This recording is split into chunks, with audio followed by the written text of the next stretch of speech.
Ele tinha tudo: a voz que comandava multidões, o intelecto das maiores academias de Alexandria e um fogo que ninguém conseguia apagar. Mas mesmo sendo poderoso nas Escrituras, Apolo carregava um segredo perigoso. Ele estava pregando uma verdade incompleta. Enquanto isso, em Corinto, a igreja estava prestes a explodir. Não por causa de perseguições externas, mas por algo muito mais sutil e destrutivo: a idolatria por homens. Eu sou de Paulo. Eu sou de Apolo. O que acontece quando o talento de um pregador se torna mais importante que a mensagem da cruz? Hoje, você vai descobrir como um encontro silencioso nos bastidores mudou o curso da história cristã e por que o seu maior talento pode ser, ao mesmo tempo, sua maior ferramenta e sua maior armadilha. O vento que soprava sobre as ruas de Éfeso carregava o peso silencioso de uma cidade mergulhada em tradições antigas. Comércio intenso e religiosidade vazia. Paulo caminhava por aquelas vias, sabendo que sua permanência ali seria breve, mas também compreendendo que, às vezes, Deus iniciava obras eternas através de encontros aparentemente passageiros. Seu coração estava voltado para Jerusalém, onde uma festividade se aproximava. Porém, o Espírito de Deus já começava a mover pessoas em Éfeso antes mesmo que ele deixasse a cidade. Quando entrou na sinagoga e começou a disputar com os judeus, algo incomum aconteceu. As palavras não soavam como debates frios de religião.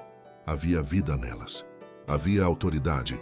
Havia uma convicção que atravessava o orgulho humano e alcançava regiões escondidas do coração.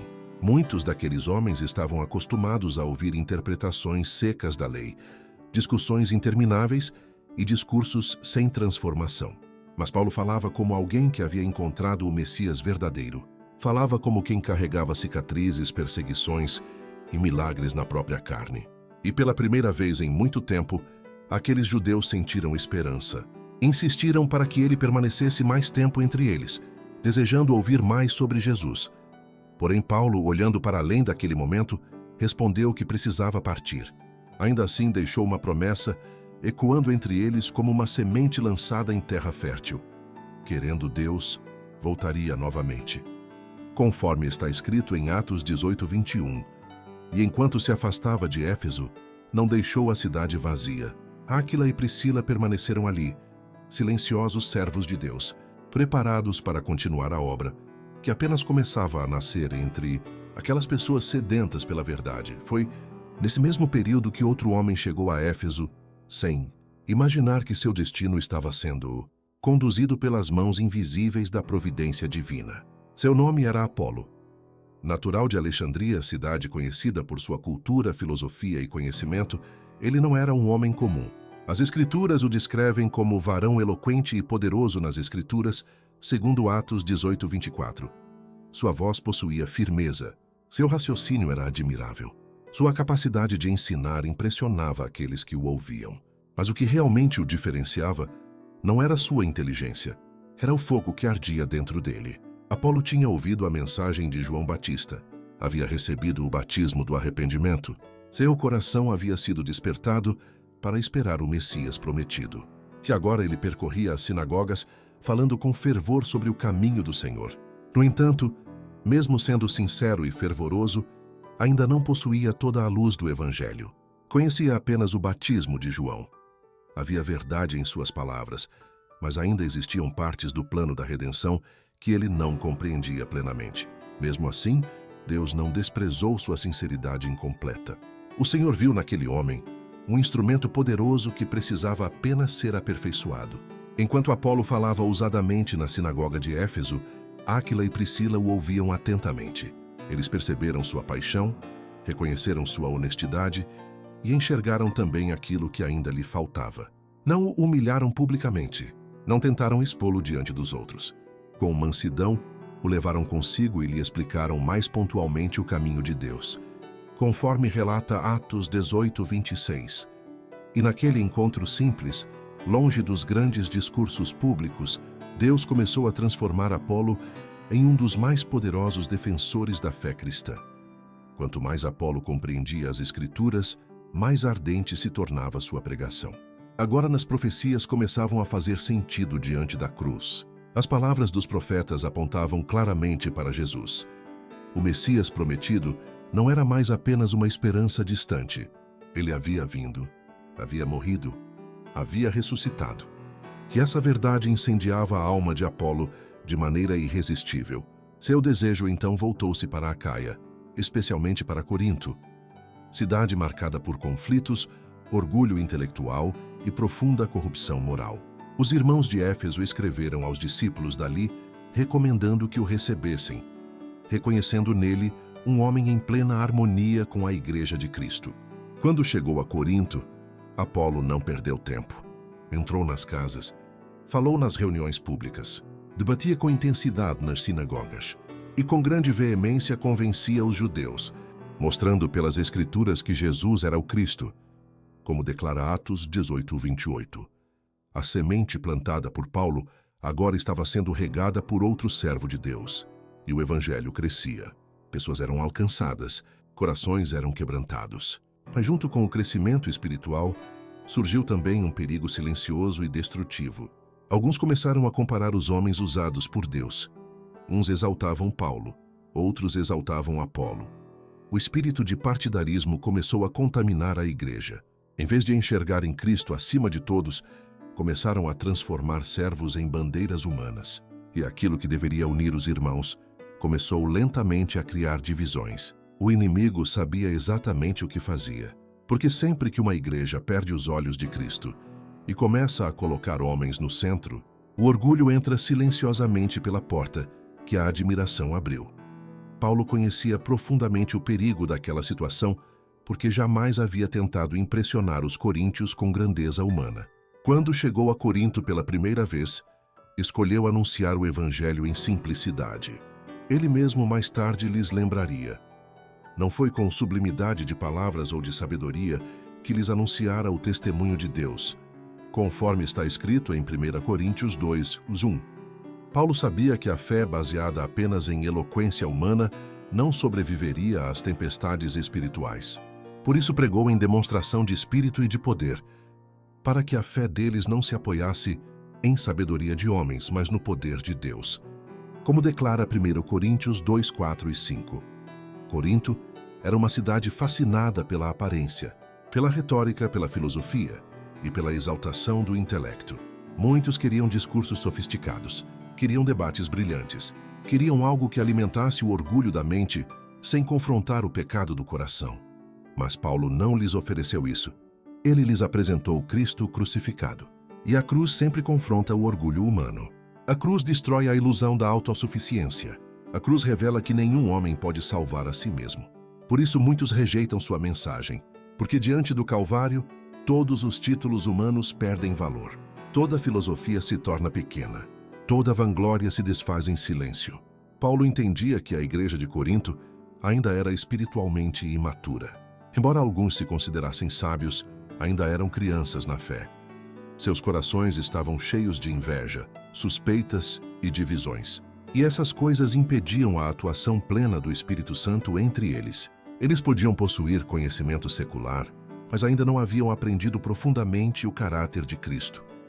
O apóstolo carregava dentro de si uma preocupação constante enquanto ensinava aqueles novos convertidos. Sabia que muitos vinham de uma vida mergulhada na idolatria, na imoralidade e nos sistemas filosóficos humanos que negavam as verdades espirituais reveladas por Deus. Por isso, precisou começar pelos fundamentos mais simples da fé. Com leite vos criei, e não com manjar, escreveu depois em 1 Coríntios 3:2, reconhecendo que eles ainda não estavam preparados para compreender as verdades mais profundas do reino de Deus. Havia uma batalha invisível acontecendo dentro daquela igreja.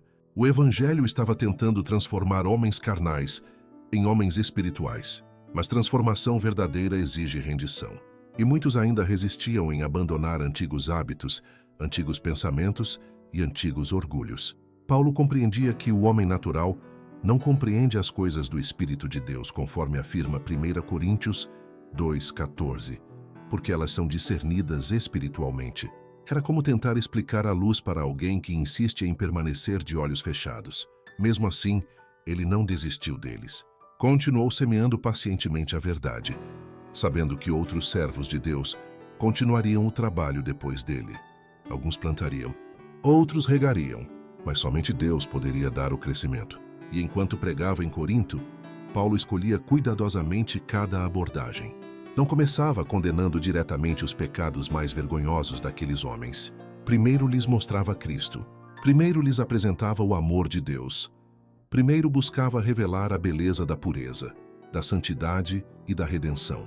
Porque somente quando o coração contempla verdadeiramente a cruz, consegue compreender a gravidade do pecado e desejar sinceramente abandoná-lo. A graça de Deus não apenas modifica hábitos exteriores. Ela invade regiões profundas da alma humana, onde nenhuma força humana consegue alcançar. O homem natural pode admirar a ideia do céu, pode até desejar escapar do sofrimento desta terra, mas seu coração, enquanto não for transformado, não encontra prazer verdadeiro na santidade. O céu seria estranho para uma mente ainda dominada pelo orgulho, pela vaidade e pelos desejos carnais. A pureza dos anjos não despertaria alegria em um espírito ainda preso às sombras do pecado. Por isso a obra de Cristo não consiste apenas em preparar um lugar para o homem, mas em preparar o homem para esse lugar. A graça começa um processo silencioso e doloroso de transformação interior. Ela quebra resistências, subjuga tendências naturais, derruba ídolos escondidos no coração. E quando o homem finalmente morre para o pecado e nasce para uma nova vida em Cristo, algo glorioso acontece dentro dele. O amor divino começa a ocupar os espaços antes dominados pelo egoísmo. O entendimento é santificado. A alma passa a sentir fome das coisas eternas. Aquilo que antes parecia distante agora se torna precioso. A presença de Deus deixa de ser um peso e passa a ser a maior necessidade da vida. A luz de um eterno dia começa a brilhar sobre o caminho daquele que vive unido a Cristo. E mesmo em meio às lutas desta terra, ele passa a caminhar acompanhado pela própria luz da vida. Paulo desejava desesperadamente que os coríntios compreendessem essa realidade. O Evangelho não era apenas uma crença intelectual, era transformação, era a morte do velho homem, era nascimento de uma nova criatura, moldada pelo caráter de Cristo. Enquanto a igreja de Corinto se dividia em grupos exaltando diferentes líderes espirituais, Paulo sofria ao perceber que muitos ainda não haviam entendido a essência do Evangelho. Alguns diziam, eu sou de Paulo. Outros afirmavam, eu sou de Apolo. E nessa disputa silenciosa, revelavam uma carnalidade que enfraquecia a obra de Deus entre eles. O apóstolo então lhes escreveu com firmeza e humildade ao mesmo tempo. Pois quem é Paulo e quem é Apolo, senão ministros pelos quais crestes, conforme registrado em 1 Coríntios 3:5. Paulo queria arrancar os olhos deles dos homens e direcioná-los novamente para Deus. Ele sabia que nenhum servo possui vida em si mesmo. Nenhum pregador pode converter um coração. Nenhum mestre pode produzir sozinho crescimento espiritual. Eu plantei, Apolo regou, mas Deus deu o crescimento, declarou ele em 1 Coríntios 3:6. Essas palavras atravessavam o orgulho humano como uma espada, porque o homem gosta de exaltar instrumentos visíveis, gosta de criar nomes, posições e preferências. Mas no reino de Deus, toda a glória pertence somente ao Senhor. Paulo havia lançado a semente da verdade em Corinto. Apolo havia continuado a instrução com eloquência e fervor. Porém, toda a transformação verdadeira vinha de Deus. Era o Espírito Santo quem convencia. Era Deus quem quebrantava. Era Deus quem fazia a semente germinar em silêncio dentro do coração humano. E sem essa atuação divina, todo o esforço humano seria apenas ruído vazio. O Evangelho nunca foi sustentado pela capacidade dos homens, mas pelo poder invisível de Deus, operando através de vasos frágeis e imperfeitos. Paulo desejava que cada crente entendesse que os servos de Deus não competem entre si. Cada um recebe uma missão específica dentro da grande obra do reino. Alguns plantam em lágrimas, outros regam com paciência, outros colhem os frutos, mas todos trabalham sob a direção do mesmo Senhor. O apóstolo explicou que os obreiros são apenas cooperadores de Deus, enquanto a igreja é lavoura de Deus e edifício de Deus, conforme afirma 1 Coríntios 3:9. A imagem era poderosa. A igreja não pertencia aos homens. Não era um monumento construído para a glória de pregadores. Era um campo cultivado pelo próprio Deus. Era um edifício espiritual, sendo erguido pelas mãos do arquiteto divino. Cada trabalhador recebia tarefas diferentes, mas todos precisavam permanecer unidos em humildade e submissão ao Espírito Santo. Paulo sabia que a diversidade de dons jamais deveria produzir divisão. Pelo contrário, deveria fortalecer a harmonia do corpo de Cristo. Uns possuíam habilidade para ensinar, outros para encorajar, outros para servir silenciosamente, e todos eram necessários. Quando um obreiro começava a se considerar superior aos demais, esquecia que tudo aquilo que possuía havia recebido da graça divina. E que tens tu que não tenhas recebido? Perguntou Paulo em 1 Coríntios 4:7. Era uma pergunta que desmontava toda a vanglória humana, porque ninguém produz sozinho seus dons, sua inteligência ou sua capacidade espiritual. Tudo vem de Deus. E aquilo que vem de Deus jamais deveria ser usado para alimentar orgulho ou rivalidade. O verdadeiro servo não busca ser exaltado. Busca apenas ser fiel à missão que lhe foi confiada. A dor de Paulo aumentava ao perceber que alguns irmãos julgavam os obreiros de Deus como se fossem senhores da obra. Por isso escreveu palavras profundas que ecoariam através dos séculos. Nada julgueis antes do tempo, até que o Senhor venha. Conforme 1 Coríntios 4:5. Somente Deus conhece plenamente os motivos escondidos dentro do coração humano. Somente Ele vê as lágrimas derramadas em secreto, os sacrifícios invisíveis, as batalhas espirituais enfrentadas longe dos olhos da multidão. Muitos em Corinto admiravam pregadores eloquentes, mas ignoravam as marcas deixadas no corpo e na alma daqueles que carregavam o Evangelho através de perseguições e sofrimentos. Paulo então abre diante deles uma parte dolorosa de sua própria experiência. Sofremos fome e sede, e estamos nus e recebemos bofetadas, e não temos pousada certa, escreveu em 1 Coríntios 4:11. Não eram palavras de autopiedade. Eram o testemunho silencioso do preço pago por amor a Cristo. Enquanto muitos buscavam reconhecimento humano, os verdadeiros apóstolos suportavam humilhação, desprezo e abandono. Somos injuriados e bendizemos. Somos perseguidos e sofremos, declarou Paulo. O mundo os via como lixo, como escória, como homens sem valor.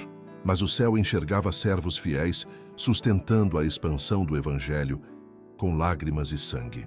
E ainda assim, Paulo não escreveu aquelas coisas para envergonhar os coríntios, mas como um pai espiritual tentando despertar filhos que estavam se desviando da simplicidade do Evangelho. Porque o verdadeiro amor corrige, o verdadeiro pastor alerta, e o verdadeiro servo prefere sofrer pelo reino de Deus do que buscar aplausos passageiros dos homens. Havia ainda outro perigo crescendo silenciosamente dentro da igreja: a idolatria espiritual de líderes humanos. Muitos aceitavam apenas os ensinos de um pregador específico e rejeitavam outros servos enviados por Deus. Mas o Senhor, em sua sabedoria, distribui dons diferentes entre seus obreiros, porque nenhum homem sozinho possui tudo o que a igreja necessita. Um pastor pode possuir firmeza doutrinária, outro, ternura no cuidado das almas, outro, habilidade para ensinar profundamente as Escrituras. E todos são necessários para o aperfeiçoamento do corpo de Cristo. Paulo ensinou que a igreja deveria receber cada servo fiel com gratidão, buscando aprender tudo aquilo que Deus desejasse transmitir através dele. Porém, nenhum ministro deveria ser idolatrado. O centro sempre precisaria permanecer em Cristo, porque quando homens ocupam o lugar que pertence ao Salvador, a igreja enfraquece espiritualmente. O verdadeiro evangelho mantém o eu escondido atrás da cruz. O verdadeiro obreiro não procura construir seguidores para si mesmo, mas conduzir almas ao homem do Calvário. Paulo sabia que somente Jesus deveria aparecer diante do povo como aquele que é totalmente desejável. E quando os ministros de Deus saíssem cheios do Espírito Santo, possuídos de fervor sincero, pela salvação das almas, os frutos apareceriam naturalmente. Não pela exaltação da sabedoria humana, não por estratégias carnais, mas pelo poder divino operando através de homens rendidos. Muitas almas sairiam das trevas para a luz, igrejas seriam estabelecidas, corações seriam transformados, e o nome de Cristo seria glorificado acima de todos os nomes. O mesmo Deus que fortaleceu Paulo em meio às perseguições, que deu sabedoria a Apolo, coragem a Pedro e perseverança a João, continua pronto para revestir seus servos hoje com o mesmo poder celestial. O céu não mudou. O Espírito Santo não perdeu sua força. A cruz ainda carrega o mesmo poder capaz de quebrar correntes, restaurar vidas e transformar pecadores em testemunhas vivas da graça. Mas Deus continua procurando homens e mulheres dispostos a permanecer pequenos para que Cristo apareça grande. Servos que rejeitem a glória humana. Obreiros que estejam mais interessados em salvar almas do que em construir reputações. Paulo compreendia que somente uma igreja unida em humildade poderia resistir aos ataques de Satanás. Por isso insistia tanto na harmonia entre os irmãos e entre os obreiros do Evangelho. Não deveria haver espírito de competição, crítica destrutiva ou desejo de superioridade. Todos precisavam trabalhar como um só corpo, sob a direção do mesmo Senhor, unidos pela mesma cruz, movidos pelo mesmo Espírito, sustentados pela mesma esperança eterna. Porque no final, quando toda obra humana for provada diante de Deus, nenhuma glória permanecerá sobre homens. Todo orgulho será consumido, toda vanglória desaparecerá, e apenas Cristo será exaltado para sempre. Somente Ele receberá honra eterna por cada alma salva, cada igreja edificada e cada coração transformado pelo poder do Evangelho.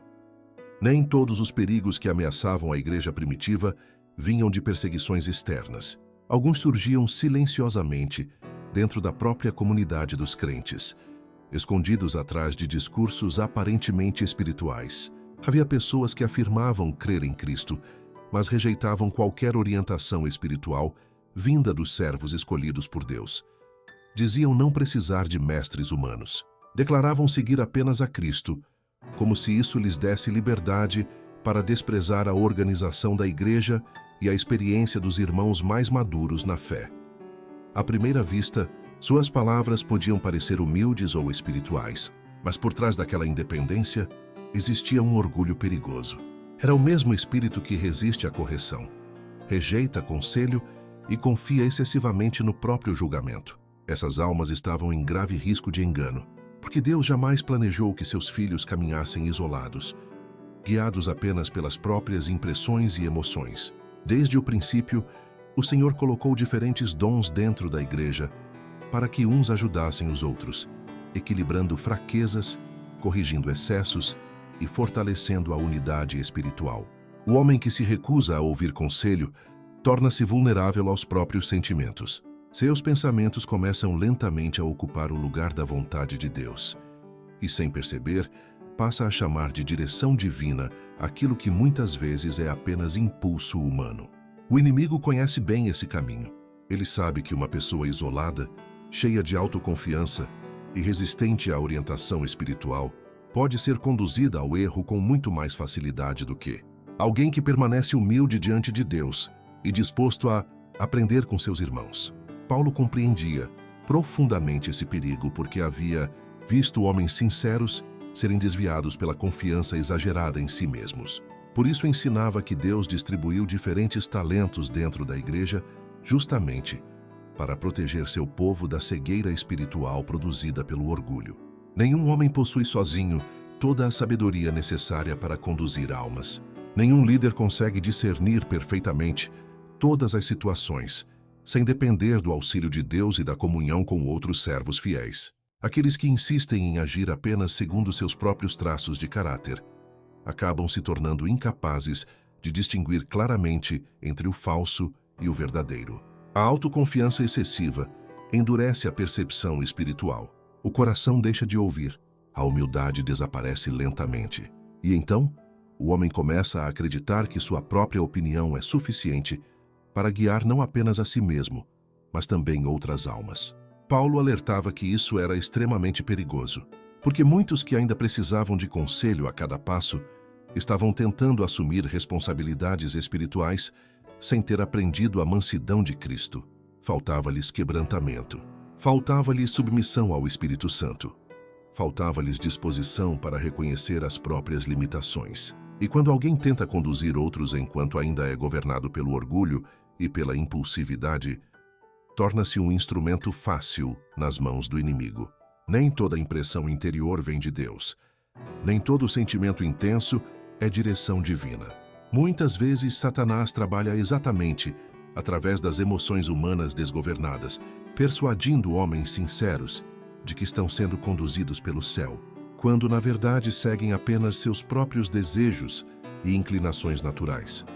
Por isso, Paulo insistia tanto na necessidade de vigilância espiritual e humildade coletiva.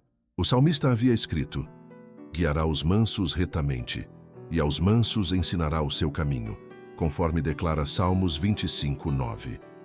Não são os orgulhosos que recebem clareza espiritual, mas os mansos. Não os autossuficientes, mas aqueles que reconhecem sua necessidade constante da direção de Deus.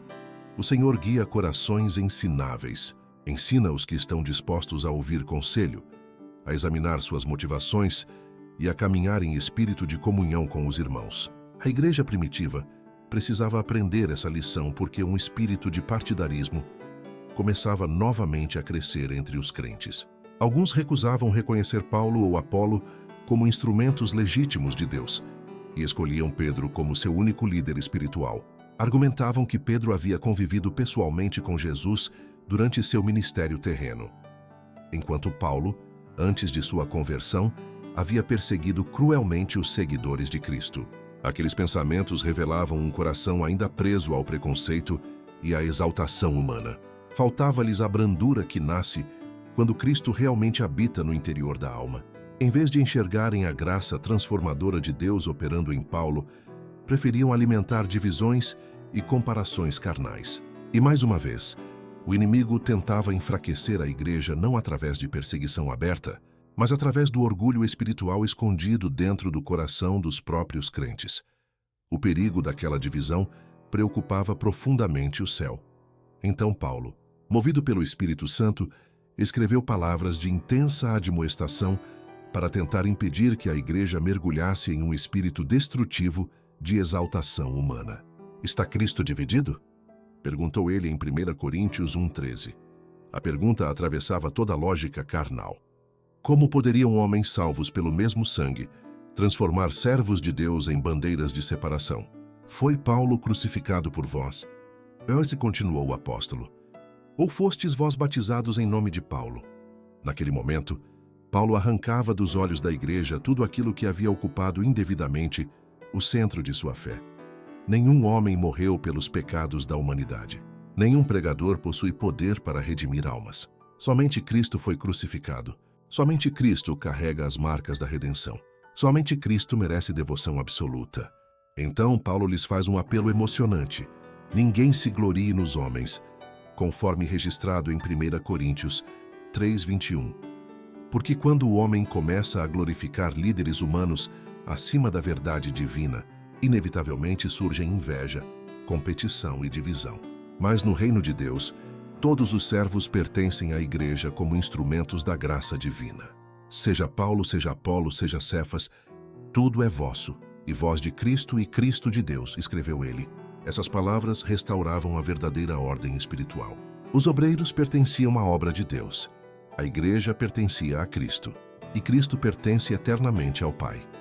Não havia espaço para idolatria espiritual dentro desse plano santo e perfeito. O mais impressionante, naquela situação, era que Paulo e Apolo jamais alimentaram qualquer rivalidade entre si. Pelo contrário, havia entre eles perfeita harmonia espiritual. Enquanto alguns crentes transformavam seus nomes em motivo de disputa, os próprios servos de Deus sofriam profundamente ao ver a igreja dividida. Apolo ficou desapontado e magoado com a contenda que surgira em Corinto. Em nenhum momento tentou aproveitar a preferência demonstrada por alguns irmãos. Não buscou popularidade, não alimentou admiradores, não permitiu que o orgulho contaminasse seu coração. Ao perceber o espírito de divisão crescendo ao seu redor, escolheu afastar-se do campo da contenda. Mais tarde, quando Paulo insistiu para que ele voltasse a Corinto, Apolo recusou. Não porque faltasse amor pela igreja, mas porque entendia que o estado espiritual daqueles irmãos ainda precisava amadurecer antes que sua presença pudesse ser verdadeiramente útil. Havia sabedoria e humildade nessa decisão. O verdadeiro servo de Deus não luta por posição, influência ou reconhecimento. Prefere até mesmo afastar-se, se isso ajudar a preservar a unidade do corpo de Cristo. Enquanto homens carnais disputam seguidores, os servos fiéis buscam apenas glorificar a Jesus. E assim a igreja era silenciosamente ensinada através do próprio exemplo daqueles homens. Paulo e Apolo compreendiam algo que muitos ainda não haviam aprendido. A obra jamais pertence ao instrumento. Toda a glória pertence ao Senhor da vinha. Toda a honra pertence ao Cristo crucificado. E quando o coração entende isso verdadeiramente, desaparece o desejo de exaltação pessoal, porque somente Jesus passa a ocupar o centro absoluto da alma. No fim das contas, a história de Paulo e Apolo nos deixa uma lição urgente. Os homens são apenas instrumentos, mas o crescimento vem exclusivamente de Deus. Que hoje possamos tirar os olhos das bandeiras humanas e fixá-los naquele que realmente deu a vida por nós. Se essa mensagem tocou seu coração ou te trouxe um novo entendimento sobre a humildade no reino, deixe seu like. Isso ajuda muito o YouTube a entender que este conteúdo é relevante para outras pessoas. Muito obrigado por caminhar conosco até o final deste vídeo. Sua presença aqui é fundamental para continuarmos espalhando essas verdades. E se você quer continuar mergulhando em estudos profundos como este, inscreva-se no canal e ative o sininho. Assim você não perde nenhum dos nossos próximos encontros. Fiquem todos na paz de Cristo e até o próximo vídeo.